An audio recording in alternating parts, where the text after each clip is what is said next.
Hello, in this video I'm gonna show you how to change profile background champion in Mobile Legends.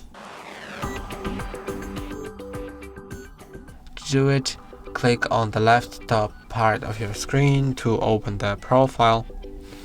Then here you can see that when I click on album or hero, it switches like that. And when I'm in this mode with 3 buttons, I can click on edit.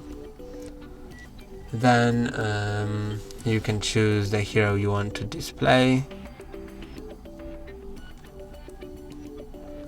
And you can also select the skin if you have multiple skins for that hero. And then click on confirm.